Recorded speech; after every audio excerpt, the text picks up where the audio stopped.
अस्सलाम वालेकुम। आज हम बच्चों फर्स्ट ईयर का नेक्स्ट टॉपिक देखेंगे। टॉपिक का नेम है influence of hydrogen bonding on properties of water. यानी हाइड्रोजन बॉन्डिंग का वाटर की प्रॉपर्टी पर क्या असर होता है। हाइड्रोजन बॉन्डिंग का डिटेल टॉपिक आप मेरे यूट्यूब चैनल पर देख सकते हैं। तो सबसे पहले बच्चों अगर हम लोग यहाँ पे देखें वाटर का स्ट्रक्चर क्या होता है, H2O। तो ये स्ट्रक्चर है वाटर का, क्लियर। इसमें ऑक्सीजन के ऊपर 2 लॉन पेयर होते हैं, क्लियर है। ऑक्सीजन पे पार्शियल नेगेटिव चार्ज होता है, हाइड्रोजन पे पार्शियल पॉजिटिव चार्ज होता है, क्लियर है। तो ये वाटर का स्ट्रक्चर है। अगर आपको याद हो तो वाटर का स्ट्रक्चर क्या होता है, टेट्राहेड्रल। अब जो वाटर का स्ट्रक्चर होता है बच्चों वो टेट्राहेड्रल होता है। टेट्राहेड्रल का मतलब क्या होता है, इसका मतलब है कि एक अट्रैक्शन ये है बॉन्डिंग के लिए, एक अट्रैक्शन ये उपवली है, एक अट्रैक्शन ये है और एक अट्रैक्शन है ये। तो देखो ऐसे स्ट्रक्चर हमारे पास क्या बनेगा, स्ट्रक्चर बनता है ऐसे टेट्राहेड्रल स्ट्रक्चर। तो फर्स्ट पॉइंट है हमारा structure and low density of ice, ठीक है। तो सबसे पहले हमने पढ़ा कि जो वाटर का मॉलिक्यूल है वह टेट्राहाइड्रोन स्ट्रक्चर बनाता है। क्यों? बिकॉज वाटर के ऊपर 2 ऑक्सीजन के लॉन पेयर हैं, ठीक है। तो एक बॉन्ड यहाँ बनेगा, एक बॉन्ड यहाँ बनेगा और 2 हाइड्रोजन भी हैं, तो 2 अट्रैक्शन यहाँ पे होगी।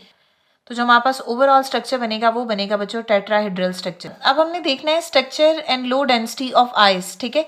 तो वाटर में बच्चों जब हम वाटर को आइस में कन्वर्ट करते हैं तो हमें क्या करना होता है, टेम्परेचर को करना होता है डिक्रीज, ठीक है। तो जब टेम्परेचर को हम डिक्रीज करेंगे तो वाटर किस में कन्वर्ट हो जाएगा, आइस में, क्लियर हो गया। हम सिंपली ये बोल रहे हैं कि वाटर का जब टेम्परेचर डिक्रीज होगा तो वाटर कन्वर्ट हो जाएगा आइस में। अब इसके पीछे बच्चों कॉन्सेप्ट क्या है, आपके पास कोई भी लिक्विड है, आपने क्या किया है उसका टेम्परेचर डिक्रीज करना है। किसी भी लिक्विड का टेम्परेचर डिक्रीज करोगे तो इससे होगा क्या, लिक्विड का जो वॉल्यूम है बच्चों वो डिक्रीज हो जाएगा। तो ये सब लिक्विड में होता है, यहाँ पे जनरल स्टेटमेंट मैंने लिख दी। लेकिन वाटर थोड़ा सा एनॉमलस बिहेवियर शो करता है, थोड़ा सा चेंज बिहेवियर शो करता है। जैसे फॉर एग्जाम्पल वाटर का टेम्परेचर आप कम कर रहे हो, ठीक है। तो वाटर का टेम्परेचर जब आप कम कर रहे हो 4 डिग्री सेंटीग्रेड तक, तो ये नॉर्मल बिहेव करेगा जैसे बाकी सारे लिक्विड बिहेव करते हैं, यानी वॉल्यूम डिक्रीज होगा, क्लियर है।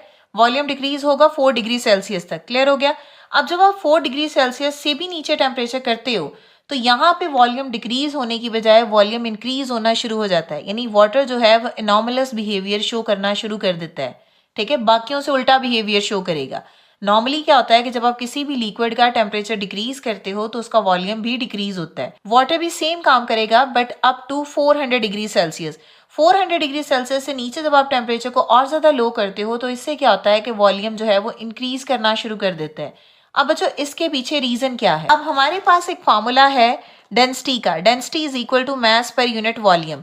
जब आप 4 डिग्री सेंटीग्रेड से 0 डिग्री सेंटीग्रेड पे आते हो तो वॉल्यूम क्या होगा, इंक्रीज होना शुरू हो जाता है। जब वॉल्यूम इंक्रीज होगा तो अकॉर्डिंग टू फॉर्मूला डेंसिटी क्या होगी, डिक्रीज हो जाती है।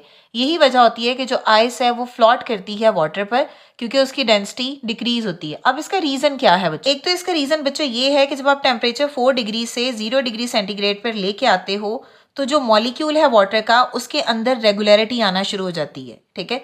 जब रेगुलरिटी आएगी तो एक वो रेगुलर स्ट्रक्चर बना देगा। उस रेगुलर स्ट्रक्चर में उनके दरमियान में स्पेस ज़्यादा क्रिएट हो जाएंगी। उस स्पेस के बढ़ने की वजह से वॉल्यूम बेसिकली इंक्रीज कर जाता है और डेंसिटी डिक्रीज हो जाती है, क्लियर है। मैं दोबारा बता रही हूँ मैंने क्या बोला, जब आप 4 डिग्री सेंटीग्रेड से टेम्परेचर को मजीद कम करते हो, 0 डिग्री सेंटीग्रेड पर लेके आते हो तो हम देखते हैं कि वॉल्यूम जो है वो इंक्रीज करना शुरू कर देता है वाटर का। और जब वाटर आइस बनता है 0 डिग्री सेंटीग्रेड पर तो इस कंडीशन में वॉल्यूम इंक्रीज हो जाता है। और वॉल्यूम इंक्रीज होता है इसका मतलब है कि फार्मूला के अकॉर्डिंग आइस की डेंसिटी जो है वो कम होगी। अब वॉल्यूम इंक्रीज क्यों करता है, जब आप पानी को जो है वो 4 डिग्री सेंटीग्रेड से नीचे लेके आते हो, टेम्परेचर उसका कम करते हो, तो उस केस में वाटर का जो स्ट्रक्चर है वो रेगुलर अरेंजमेंट में आ जाता है, यानी वाटर के स्ट्रक्चर में रेगुलरिटी आ जाती है। उस रेगुलरिटी की वजह से वाटर के स्ट्रक्चर में एम्प्टी स्पेसेस बन जाती हैं। वो जो खाली जगह हैं वो बेसिकली वॉल्यूम को इंक्रीज कर रही होती हैं, जिस वजह से डेंसिटी जो है वो आइस की कम होती है, क्लियर है। और अगर आप ऊपर रिवर्स वाटर में देखो तो वाटर के केस में क्या होगा कि जब आप 4 डिग्री सेंटीग्रेड तक करोगे तो वॉल्यूम क्या होगा बच्चों, डिक्रीज होगा। अगर वॉल्यूम डिक्रीज होगा तो डेंसिटी क्या होगी, ज्यादा होगी। तो यही वजह होती है कि वाटर की डेंसिटी आइस से ज्यादा होती है। जैसे for example lakes and ocean वगैरह हैं, उनके ऊपर जो है वो बर्फ जम जाती है सर्दियों में, तो लेक्स एंड ओशंस के नीचे जो लिविंग ऑर्गेनिजम्स हैं, वाटर बॉडीज हैं, उन ओशंस एंड लेक्स के अंदर रहते कैसे हैं सर्दियों में। बेसिकली क्या होता है कि वो जो फॉर एग्जांपल ये हमारे पास ओशन है, यहाँ पे ये ओशन है, यहाँ पे इस तरह पे आइस के ब्लॉक्स होते हैं, ठीक है। अब ये अगर ओशन है इस तरह का तो इसका मतलब है कि यहाँ पे हमारे पास जो वाटर बॉडीज प्रेजेंट है, यानी यहाँ पे फिशेस वगैरह प्रेजेंट है। अब वो फिशेस बेसिकली यहाँ पे सर्दियों में रहती कैसे हैं? ये जो आइस है यहाँ पे ये काम कर रही होती है एज एन इंसुलेटर। इंसुलेटर का फंक्शन क्या होता है कि ना बाहर की हवा को वो अंदर आने देती है, ना ही जो अंदर हीट होती है उसको बाहर जाने देती है। यानी सर्दियों में ये जो आइस है एज एन इंसुलेटर वर्क करती है। यानी जो लिविंग ऑर्गेनिजम्स यहाँ पे प्रेजेंट हैं, ये आइस उनके लिए एज एन इंसुलेटर वर्क करती है, उसको इन्वायरमेंट के इफेक्ट से बचाती है। क्लियर हो गया? तो पहला हमने पॉइंट क्या पढ़ा है? Structure and low density of ice. ठीक है, अब सेकंड पॉइंट है बच्चों हाई हीट कैपेसिटी। अब जो वाटर है उसकी हीट कैपेसिटी होती है हाई। इसका रीजन क्या होता है? जब आप पानी को गर्म करना शुरू करते हो तो आप देखते हो कि पानी को गर्म करने के लिए पानी आहिस्ता आहिस्ता एनर्जी को जो है वो ऑब्जॉर्ब करता है। ठीक है, और आहिस्ता आहिस्ता फिर वो जाके कहीं गर्म होता है। इट मीन्स दैट कि पानी की एनर्जी को ऑब्जॉर्ब करने और रिलीज करने की जो सलाहियत है वो ज्यादा होती है। तो इस वजह से वाटर की जो हीट कैपेसिटी है वो ज्यादा होती है। ठीक है, तो हीट कैपेसिटी का मतलब क्या होता है? एबिलिटी टू अब्सॉर्ब और रिलीज अमाउंट ऑफ हीट। ठीक है, तो वाटर जो है वो ज्यादा अमाउंट ऑफ हीट अब्सॉर्ब करेगा, फिर वो जाके गर्म होगा। मतलब जल्दी गर्म नहीं होगा, एक स्पेसिफिक टाइम लगेगा, फिर जाके वो पानी गर्म होगा। तो मीन्स वाटर की जो हीट कैपेसिटी है वो हाई है, 4.18 जाउल पर ग्राम पर सेल्सियस। इसका मतलब क्या है बच्चों कि 1 ग्राम अगर आपके पास कोई भी चीज है, ठीक है, उसके लिए आप उसको टेम्परेचर कितना दोगे कि उसके अंदर जो है वो उतनी एनर्जी अब्सॉर्ब करेगा। क्लियर है? अब रीजन क्या होता है कि वाटर की हीट कैपेसिटी क्यों है ज्यादा? उसका रीजन मैंने लिखा है, अभी जो मैंने बोला वही है। एक रीजन ये होता है कि वाटर के अंदर जो है वो स्ट्रॉन्ग हाइड्रोजन बॉन्डिंग होती है। उस स्ट्रॉन्ग हाइड्रोजन बॉन्डिंग की वजह से वाटर जो है वो लार्ज अमाउंट ऑफ एनर्जी जो है वो अब्सॉर्ब और रिलीज कर सकता है, जिस वजह से वाटर की जो हीट कैपेसिटी है वो ज्यादा होती है due to its unique molecular structure which allow strong hydrogen bonding. ठीक है, तो वाटर में क्या होती है? स्ट्रॉन्ग हाइड्रोजन बॉन्डिंग होती है। Water has a high heat capacity because it can absorb and release large amount of heat with a small temperature changes. ये वही बात मैंने बोली है कि जब आप पानी को गर्म करते हो तो पानी आहिस्ता आहिस्ता गर्म होता है, क्योंकि वाटर जो है वो एनर्जी और हीट को ज्यादा अब्सॉर्ब कर रहा है। तो वो अब्सॉर्ब जब करेगा तो वो पानी को लेट जो है वो गर्म होने देगा। तो मीन्स उसकी अब्सॉर्ब करने की एबिलिटी ज्यादा है, और उसका रीजन क्या है कि वाटर के अंदर स्ट्रॉन्ग हाइड्रोजन बॉन्डिंग है, जिस वजह से वाटर की जो हीट कैपेसिटी है वो ज्यादा होती है। इसके बाद थर्ड पॉइंट है anomalous heat of vaporisation and boiling point. Liquid state का वेपर स्टेट में कन्वर्ट होना, उसको सिंपली हम वेपराइजेशन बोलते हैं। क्लियर है? यानी conversion of the liquid state of any substance into a vapour state is called vaporization. यानी जितनी हीट आप एक सब्सटेंस को देते हो कि वो अपनी लिक्विड स्टेट से वेपर स्टेट में आ जाए, उसको हम बोलेंगे वो है उसकी हीट ऑफ वेपराइजेशन। यहाँ पे हम एग्जांपल लेंगे ग्रुप नंबर 16 की। ग्रुप 6 में हमारे पास कौन कौन से एलिमेंट है? ऑक्सीजन है, सल्फर है, सेलेनियम है, टोल्यूरियम है और प्लोनियम है। तो ये सारे ग्रुप 16 के एलिमेंट्स हैं। जब ये हाइड्रोजन से कंबाइन करेंगे तो ये हाइड्राइड्स बनाते हैं। ठीक है, लेकिन सल्फर से लेके जो प्लोनियम के हाइड्राइड्स हैं, इनके दरमियान में वीक लंडन डिस्पर्शन फोर्सेस होती हैं। अब ऑब्वियस सी बात है, London dispersion forces already weak forces होती हैं as compare to hydrogen bonding. तो आप खुद देखो कि जिन मॉलिक्यूल्स में हाइड्रोजन बॉन्डिंग ज्यादा स्ट्रांग होगी, उनकी हीट ऑफ वेपराइजेशन क्या होगी बच्चों? उनकी एंथैल्पी ऑफ वेपराइजेशन क्या होगी? ज्यादा होगी। उनको कन्वर्ट करने के लिए एक स्टेट से दूसरी स्टेट में आपको एनर्जी ज्यादा देनी पड़ेगी। ये जो कंपाउंड है इनके दरमियान में वीक फोर्सेस हैं, लंडन डिस्पर्शन है। तो इसका मतलब क्या होगा कि यहाँ के केस में हमारे पास जो है वो जो हीट ऑफ वेपराइजेशन है वो ऑक्सीजन के कंपैरिजन में कम होगी। बट अगर आप इनको देखो, जनरल ट्रेंड के अकॉर्डिंग क्या होता है कि सल्फर से लेके प्लोनियम तक जो हीट ऑफ वेपराइजेशन है, जिसको हम एंथैल्पी चेंज भी बोलते हैं, ये क्या होती है? ये जनरली बच्चों रेगुलर वे में इंक्रीज करती है। क्लियर? फॉर एग्जांपल जो सल्फर के हाइड्राइड हैं, इनकी एंथैल्पी ऑफ वेपराइजेशन जो है वो कम होती है, और जो प्लोनियम है इनकी एंथैल्पी ऑफ वेपराइजेशन ज्यादा होती है। क्लियर है?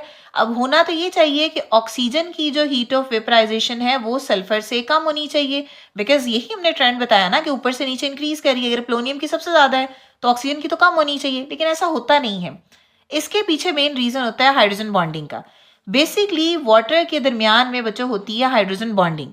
ठीक है, इस वजह से इसकी हीट ऑफ वेपराइजेशन का कंपैरिजन बाकियों के साथ नहीं किया जाता, बिकॉज बाकी जो सल्फर से लेके प्लोनियम तक के एलिमेंट्स हैं, इनके जो हाइड्राइड्स हैं, इनके दरमियान में बच्चों वीक लंडन डिस्पर्शन फोर्सेस होती हैं। ठीक है, तो इनके दरमियान में एक रेगुलर पैटर्न होता है, और ऑक्सीजन का जो ट्रेंड है वो सेपरेट होता है, बिकॉज उसके दरमियान में तो फोर्सेस स्ट्रांग होगी ना, वो तो वैसे ही सबसे सेपरेट हो गया, तो वो उस ट्रेंड को फॉलो नहीं करेगा। बाकी जितने ग्रुप 6 के एलिमेंट हैं वो सेम ट्रेंड को फॉलो करेंगे। क्लियर हो गया? बस एक ग्राफ बना हुआ है बच्चों, एक्स एक्सिस पे हमने लिया है atomic number of an element, मतलब एटॉमिक नंबर की बेस पे हमने एलिमेंट्स को लिखा हुआ है, और यहाँ पे वाई एक्सिस पे हमने क्या लिया हुआ है, एंथैल्पी ऑफ वेपराइजेशन। अब यहाँ पे देखो वाटर की जो एंथैल्पी ऑफ वेपराइजेशन है, यानी हमारे पास जो हीट है वो सबसे ज्यादा है, ठीक है, तो वाटर सबसे टॉप पे है ना। अब आप देखो इसका रीजन क्या है, क्योंकि वाटर के अंदर क्या होती है बच्चों, हाइड्रोजन बॉन्डिंग होती है। तो आप सल्फर से पोलोनियम में देखो तो यहाँ पे एक रेगुलर इंक्रीज आ रहा है, यानी सल्फर की एंथैल्पी ऑफ वेपराइजेशन कम, फिर सेलेनियम की उससे ज्यादा, फिर टीई की उससे ज्यादा, और फिर पोलोनियम की सबसे ज्यादा होगी। इनमें रेगुलर पैटर्न होता है, लेकिन वाटर के अंदर वो रेगुलर पैटर्न फॉलो नहीं होता है। क्यों? बिकॉज ये जो चारों हैं इनके दरमियान में बच्चों लंडन डिस्पर्शन फोर्सेस होती हैं। इसी वजह से यहाँ पे जो ट्रेंड है वो फॉलो होगा और ऑक्सीजन उस ट्रेंड को फॉलो नहीं करेगा। क्लियर हो गया? इसी तरह बच्चों बॉइलिंग पॉइंट वाला कॉन्सेप्ट भी है। अब सेम कॉन्सेप्ट यहाँ पे देख लो, हमने वाई एक्सिस पे लिखा है बॉइलिंग पॉइंट और यहाँ पे हमने सेम एटॉमिक नंबर के अकॉर्डिंग हमने एलिमेंट्स को अरेंज किया है। तो यहाँ पे देखो वाटर का जो बॉइलिंग पॉइंट है वो सबसे ज्यादा होता है। क्यों? Just because of the extensive hydrogen bonding, क्योंकि इनके दरमियान में जो है वो एक्सटेंसिव हाइड्रोजन बॉन्डिंग होती है। बट अगर आप सल्फर से लेके पोलोनियम तक के हाइड्राइड देखो तो इनका ट्रेंड जो है वो सेम रहेगा, यानी सल्फर का बॉइलिंग पॉइंट कम होगा, फिर एससी का बॉइलिंग पॉइंट होगा, फिर टीई का बॉइलिंग पॉइंट होगा, फिर पीओ का बॉइलिंग पॉइंट होगा। ये तो फॉलो करेगा रेगुलर पैटर्न। क्लियर? तो इसका रीजन अगेन वही है, क्योंकि इनके दरमियान में वीक लंडन डिस्पर्शन होती है। ठीक है, तो क्लियर आपने ये यहाँ पे ये देखना था कि जो ग्रुप 6 के एलिमेंट्स हैं वो एक ट्रेंड को फॉलो करते हैं ऑक्सीजन को निकाल के। तो सल्फर से लेके पोलोनियम तक जितने भी एलिमेंट्स के हाइड्राइड्स आते हैं बीच में, तो एक रेगुलर पैटर्न के जरिए उनकी एंथैल्पी ऑफ वेपराइजेशन जो है वो रेगुलर इंक्रीज करती है। सबसे कम एंथैल्पी ऑफ वेपराइजेशन सल्फर की और सबसे ज्यादा पोलोनियम की, लेकिन ऑक्सीजन टॉप पे प्रेजेंट है। ऑक्सीजन जो है वो सल्फर से भी पहले प्रेजेंट है।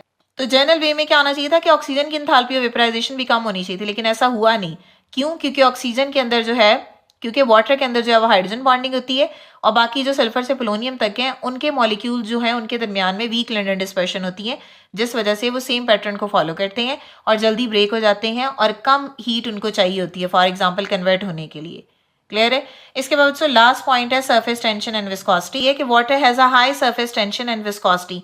अब surface tension and viscosity basically क्या है? अब देखो बच्चों, ये है पानी, ठीक है, अब ये है पानी का टैंक, इसके अंदर हमने जो है वो पानी को जो है वो ऐसे भरा हुआ है। तो ये मॉलिक्यूल क्या करते हैं, इस वाटर के मॉलिक्यूल को ऐसे स्ट्रेच कर रहे होते हैं डाउनवर्ड।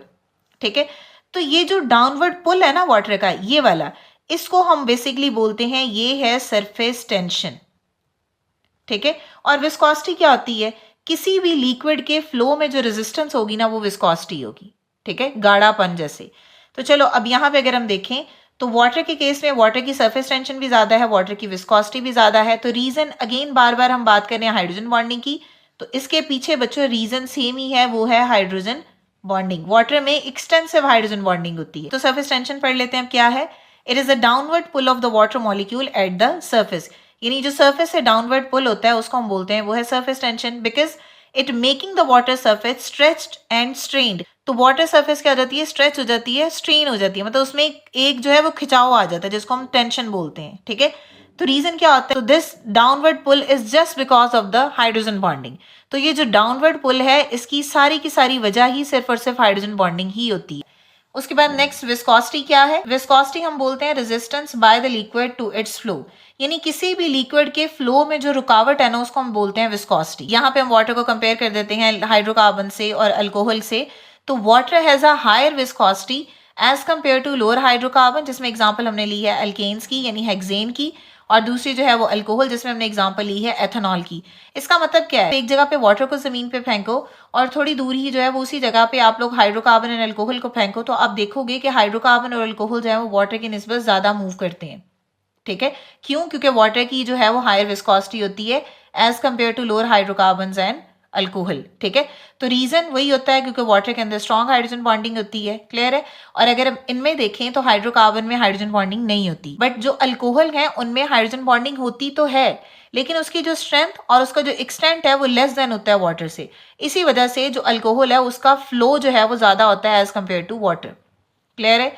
आई होप कि आपको ये टॉपिक बच्चों क्लियर हो गया होगा। अगर स्टिल कोई भी क्वेश्चन है तो आप कमेंट कर सकते हैं। नेक्स्ट वीडियो तक के लिए अल्लाह हाफिज।